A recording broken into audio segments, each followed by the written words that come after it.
হাততালি হবে।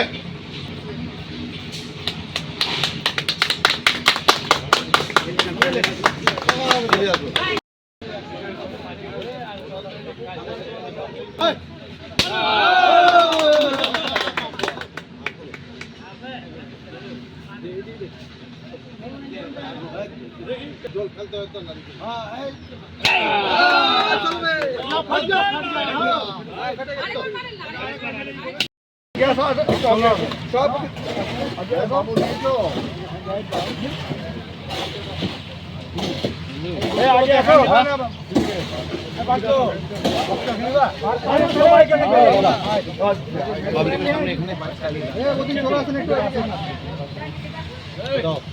আমাকে দিবা না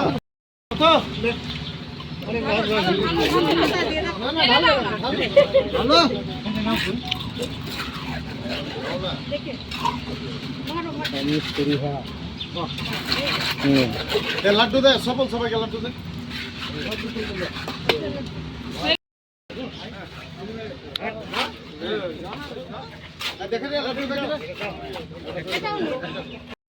রামু কর্মকার বাড়ি থেকে সাংলাপাড়া প্রাইমারি স্কুল, এটা আমার স্কিম ছিল উইথ ফিনান্সে। 2.5 লক্ষ টাকা পেয়েছি। 2.5 লক্ষ টাকা দিয়ে অর্ধেক একটা কাজ আমরা আরম্ভ করেছি।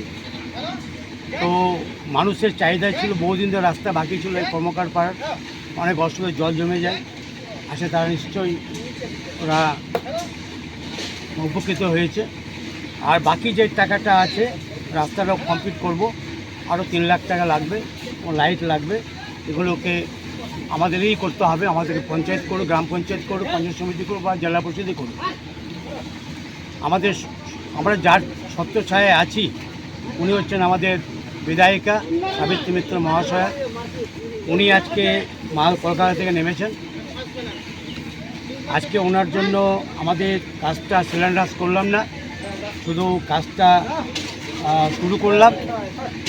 এরপর যতগুলো কাজ রয়েছে, আমার 12 নম্বর পঞ্চায়েত সমিতিতে প্রায় 15 লাখ টাকার কাজ রয়েছে, আর গোটা অঞ্চলে প্রায় 50 লাখ টাকার কাজ আছে আমাদের নূরপুর অঞ্চলে।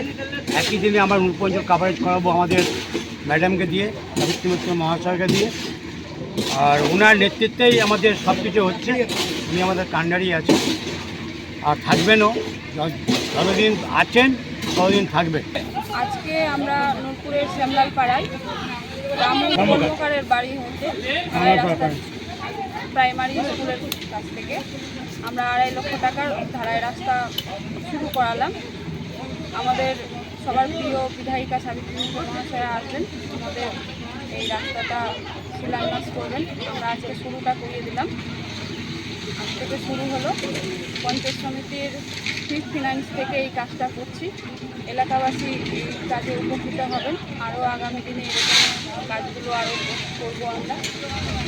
আমাদের এখানে পূর্ত কর্মাধ্যক্ষ আছেন, আজকে কাজটা শুরু করিয়েছেন। এরপরে আমাদের আরও শিলান্যাস হবে। আরও অনেকে লাইট আছে, ওয়াটার ট্যাঙ্ক আছে, ড্রেন আছে, অনেক কিছুই আছে। সবগুলোই শুরু করবো আস্তে আস্তে।